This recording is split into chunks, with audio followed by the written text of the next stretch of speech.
السلام علیکم ورحمۃ اللہ وبرکاتہ۔ بسم اللہ الرحمن الرحیم۔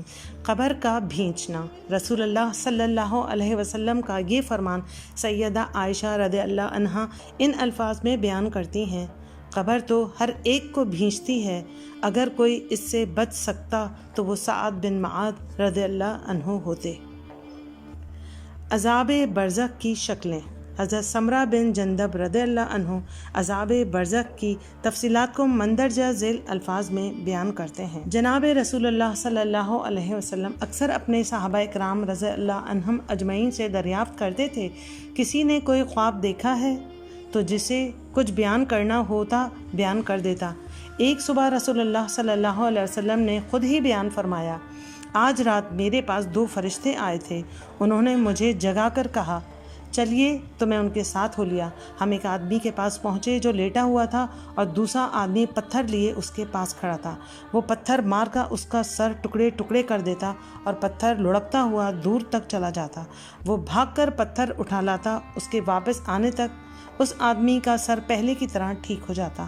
پھر وہ دوبارہ اسے اسی طرح پتھر مارتا اور یہ سلسلہ چلتا رہتا۔ آپ صلی اللہ علیہ وسلم فرماتے ہیں: میں نے فرشتوں سے کہا سبحان اللہ، ان کا کیا ماجرا ہے؟ انہوں نے کہا آپ آگے تشریف لے چلیں۔ پھر ہم ایک آدمی کے پاس پہنچے جو چت لیٹا ہوا تھا اور دوسرا درانتی لیے اس کے پاس کھڑا تھا۔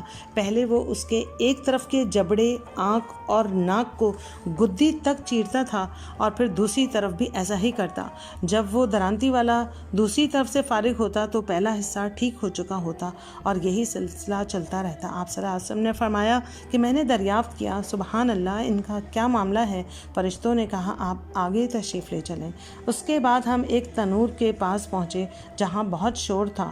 ہم نے جھانک کر اس میں دیکھا کہ بہت سارے ننگے مرد اور عورتیں ہیں اور نیچے سے آگ کے شعلے اٹھ رہے ہیں، اور جو ہی آگ کی لپٹ ان کے قریب آتی ہے وہ گھبرا کر چلاتے ہیں۔ میں نے پوچھا یہ کیا صورتحال ہے؟ فرشتوں نے کہا آپ آگے تشریف لے چلیں۔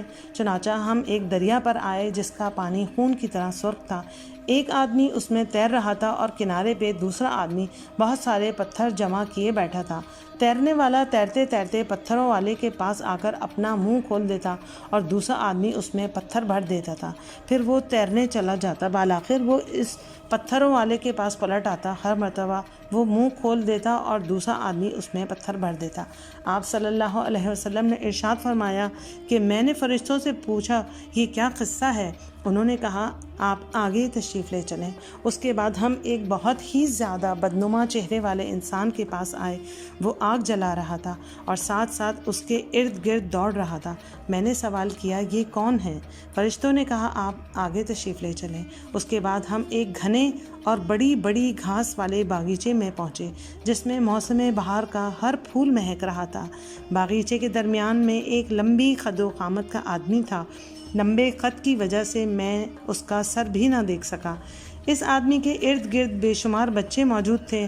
میں نے دریافت کیا یہ آدمی کون ہے اور یہ بچے کون ہیں؟ فرشتوں نے کہا آپ آگے تشریف لے چلیں۔ اس کے بعد ہم ایک دوسرے باغیچے میں پہنچے۔ ایسا خوشنما اور اتنا بڑا باغیچہ میں نے پہلے کبھی نہیں دیکھا تھا۔ فرشتوں نے مجھ سے کہا آپ اوپر چڑھ چلیں۔ ہم چڑھتے چڑھتے اس کے اندر ایک ایسے شہر کے پاس رک گئے جس کی ایک اینٹ سونے کی اور ایک اینٹ چاندی تھی۔ دوسرے دروازے کے پاس پہنچ کر ہم نے کھولنے کو کہا تو دروازہ کھل دیا گیا۔ چنانچہ ہم اس میں داخل ہو گئے۔ کیا دیکھتے ہیں کہ اس میں موجود آدمیوں کے جسم کا ایک حصہ انتہائی خوبصورت اور دوسرا انتہائی بدصورت ہے۔ فرشتوں نے ان سے کہا جاؤ اس دریا میں کود جاؤ۔ اس باغیچے کے سامنے ایک ایسا دریا بہتا ہے جس کا پانی انتہائی شفاف اور سفید ہے۔